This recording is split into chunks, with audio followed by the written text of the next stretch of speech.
More than a year after the fiery, toxic train wreck in East Palestine, Ohio, derailed the lives of thousands of people, we are now hearing startling new allegations from the National Transportation Safety Board on how Norfolk Southern treated the agency, trying to pressure it to change its findings over the decision into the burning of the tank cars. One of Norfolk Southern's senior executives stated that it was their hope that in this board meeting and in the community meetings, the NTSB would put to rest the quote-unquote rumor that Norfolk Southern made the decision to vent and burn to move trains.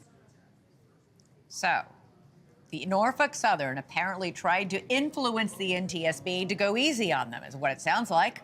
The information is all surfacing as the nation's top transportation agency held a last hearing on the disaster today, and NewsNation chief investigative correspondent Rich McHugh has been covering this from the very start. Joins us from East Palestine.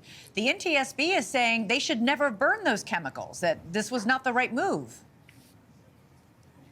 That's 100% right, and it was a stunning moment in the meeting that was just a little while ago where the NTSB chair, Jennifer Homendy, basically said Norfolk Southern bullied them unethically, tried to override the findings of their report to include their version of events. But one thing is clear, Elizabeth, there was no need to burn those 5 tank cars full of vinyl chloride.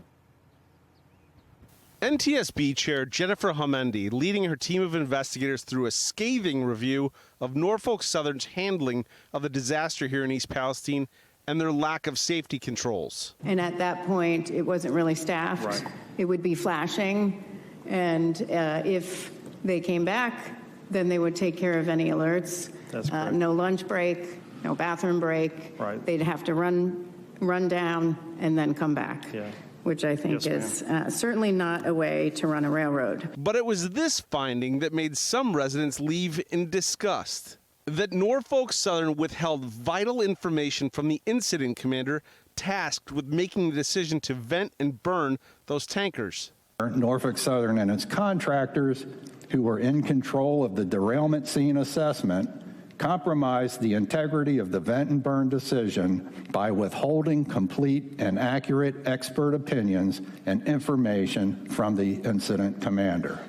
Norfolk Southern, in response, tells NewsNation that is not accurate and that the NTSB mischaracterized the basis of the recommendation, suggesting there were additional reasons they feared the tankers would explode.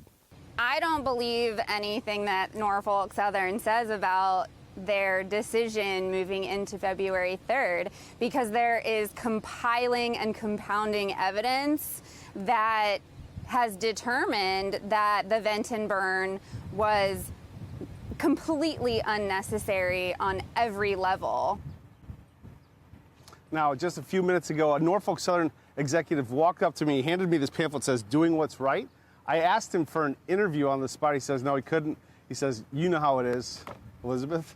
Doing what's right. Well, clearly the NTSB said they did not do the right thing when they made that decision to blow up those cars. Wow, this will reverberate, I'm sure. Rich McHugh, thanks so much.